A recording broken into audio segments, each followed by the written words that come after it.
Welcome to Mayuro creations friends. இன்றைக்கி அருமையான ஒரு இண்டோர் பிளான்ட்டு பார்க்க போகிறோம். இண்டோர் பிளான்ட்டு தாங்க ரொம்ப கம்மியான வெரைட்டியாக இருக்குது, அதனால் கிடைக்கிறப்ப வாங்கிக்குவோம். இது வந்து ட்ரெஸ்ஸேனா மார்ஜினேட்டா அப்படின்னு சொல்லி ஒரு இண்டோர் பிளான்ட்டு. அழகுன்னா அழகு, அப்படி ஒரு அழகு பார்த்துங்க. இந்த க்ரீனில் ரெட் கலரில் சைடில் கோடு போட்ட மாதிரி ரொம்ப அழகாக இருக்குது. இந்த பிளான்ட் வந்து நம்ம இண்டோரில் வைக்கலாம். இண்டோரில் வச்சோம்னா அதீதமாக தண்ணி ஊற்றிடக்கூடாது. அது வந்து ஒரு பெரிய கண்டிஷன். அப்புறம் கொஞ்சம் வெளிச்சம் வர இடத்துல இருக்கணும். ஏசி ரூமில் வைக்கக்கூடாதுங்க. ஏசியோட காற்றுக்கு இதனுடைய இலைகள் வந்து தாங்காது, கருகருக்க ஆரம்பிச்சிரும். சாதாரணமாக நம்ம ஹால்லாம் இருப்போம் இல்லையா, அந்த மாதிரி ஹாலில் வைக்கிறதுக்கு இது ஒரு அருமையான பிளான்ட்டு. இது வந்து வளர்ப்பு வந்து ரொம்ப ஈஸி தாங்க, ஒன்றும் பெருசாலாம் ரொம்ப மெனக்கட வேண்டியதில்லை. ஒரு சின்ன பாட்டில் வைக்கலாம், செராமிக் பாட்டில் வைக்கலாம், அழகழகாக என்ன பாட்டில் வேணாலும் வச்சுக்கலாம்.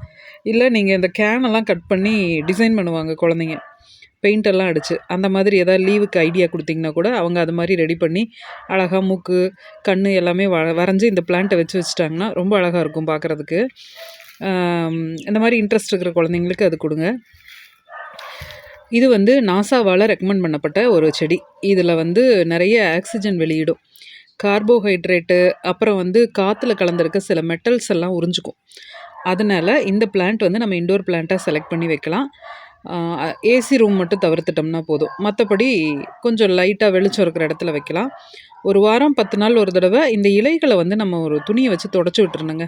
ஏன்னா அதில் இந்த தூசெல்லாம் வந்து அண்டுச்சுன்னா, பெரும்பாலும் இண்டோர் பிளான்ட்ஸ் வந்து ஃபெயிலியர் ஆகிறதுக்கு அதுதான் காரணம். தூசு அண்டுச்சுன்னா அது வந்து அந்த ஒளிச்சேர்க்கை நடைபெறாமல் போயிடும். அப்போ வந்து அது ஆட்டோமேட்டிக்காக டெத் ஆகிற கண்டிஷனுக்கு போயிடும். அதனால் அப்பப்போ தொடச்சி வச்சுருங்க. அப்படி இல்லை உங்களுக்கு டைம் இருக்குது அப்படின்னா அப்படியே ஸ்ப்ரே பண்ணி விட்டுருங்க. வெளியே எடுத்து வச்சு ஒரு பால்கனிலேயோ அல்லது வாசல்லையோ எடுத்து வச்சு ஒரு ஸ்ப்ரே தண்ணியில் அடித்து விட்டு அதுக்கப்புறம் தண்ணியெல்லாம் வடிஞ்சதுக்கப்புறம் எடுத்து உள்ளே வச்சுருங்க.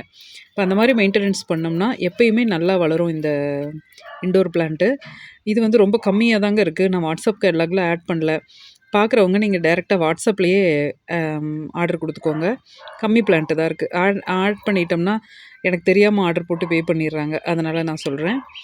இது போல் பயனுள்ள தகவல்களுக்கு நம்ம சேனலை சப்ஸ்கிரைப் பண்ணுங்கள், லைக் பண்ணுங்கள், ஷேர் பண்ணுங்கள். தேங்க்யூ.